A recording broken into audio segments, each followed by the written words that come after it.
اعوذ باللہ من الشیطان الرجیم بسم اللہ الرحمن الرحیم قرآنی واقعات عجائبات کا بہترین گلدستہ عجائب القرآن غائب القرآن۔ اس کے لکھاری ہیں علامہ مولانا عبد المصطفیٰ اعظمی رحمۃ اللہ علیہ۔ یہ ایک بڑی مشہور کتاب ہے۔ اس میں پیغمبروں کے معجزاتی کارنامے ہیں جن کا ذکر قرآن مجید میں بھی موجود ہے۔ آج ہمارا جو موضوع ہے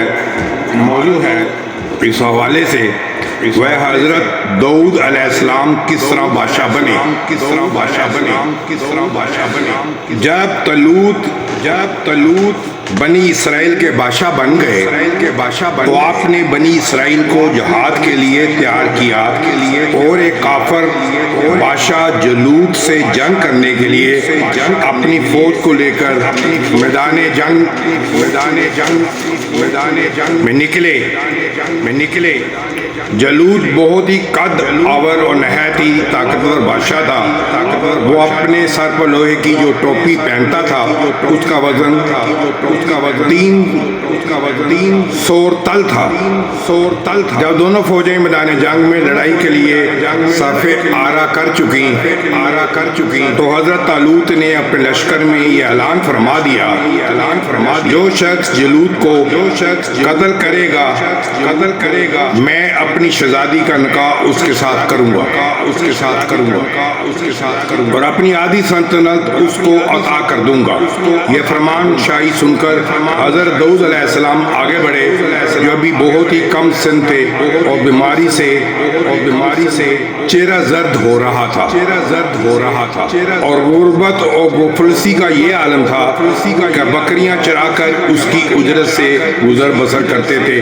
روایت ہے کہ جب حضرت داؤد علیہ السلام گھر سے جہاد کے لیے روانہ ہوئے تھے تو راستے میں ایک پتھر یہ بولا کہ اے حضرت داؤد مجھے اٹھا لیجیے کیونکہ میں حضرت موسیٰ علیہ السلام کا پتھر ہوں۔ پھر دوسرے پتھر نے آپ کو پکارا کہ اے حضرت داؤد مجھے اٹھا لیجیے کیونکہ میں حضرت ہارون علیہ السلام کا پتھر ہوں۔ پھر ایک تیسرے پتھر نے آپ کو پکارا کہ عرض کیا کہ اے حضرت داؤد علیہ السلام مجھے اٹھا لیجیے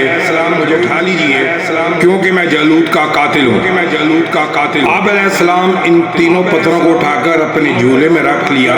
جب جنگ شروع ہوئی تو حضرت داؤد علیہ السلام اپنی گوپن لے کر صفوں سے آگے بڑھے اور جب جالوت پر آپ کی نظر پڑی تو آپ نے ان تینوں پتھروں کو اپنے گوپن میں رکھ کر اور بسم اللہ پڑھ کر گوپن سے تینوں پتھروں کو جالوت کے اوپر پھینکا اور یہ تینوں پتھر جا کر جالوت کی ناک اور کھوپڑی پر لگے اور اس کے بیجے کو پاش کر کے سر کے پیچھے سے نکل کر 30 جلوتیوں کو لگے اور سب کے سب مقتول ہو کر گر پڑے۔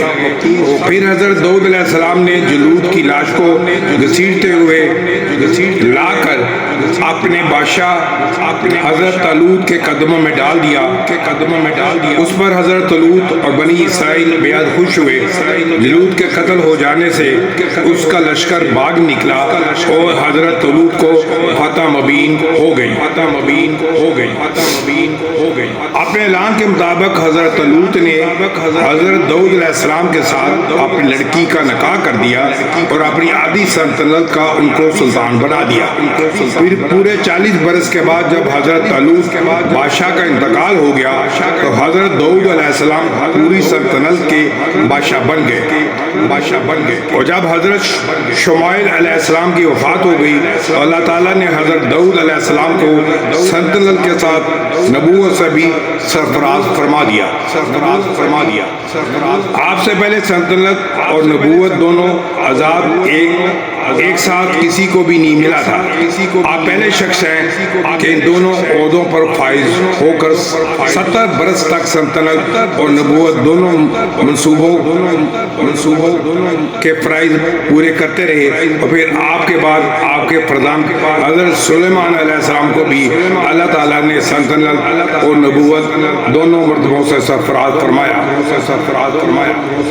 اس واقعے کا اجمالی بیان قرآن مجید کی سورہ بقرہ میں اس طرح کے ہے فَقَتَلَ دَاوُدَ جَالُوتَ وَإِنَّهُ الْمُلْكُ وَالْحِكْمَةُ وَعُلْمًا مِمَّا يَشَاءُ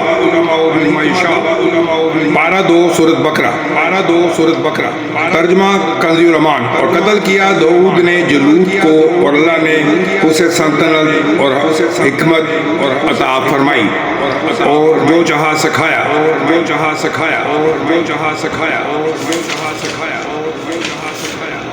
اس کے ساتھ ہی اب تک اتنا ہی انشاءاللہ تعالیٰ کل آپ ہمارا نیا ٹاپک ہوگا مرحاب مریم کل ہمارا ٹاپک ہوگا انشاءاللہ تعالیٰ کل پھر آپ سے ملاقات ہوگی۔ اس وقت تک کے لیے خدا حافظ، آپ کا تمام کا حامی و ناصر ہو۔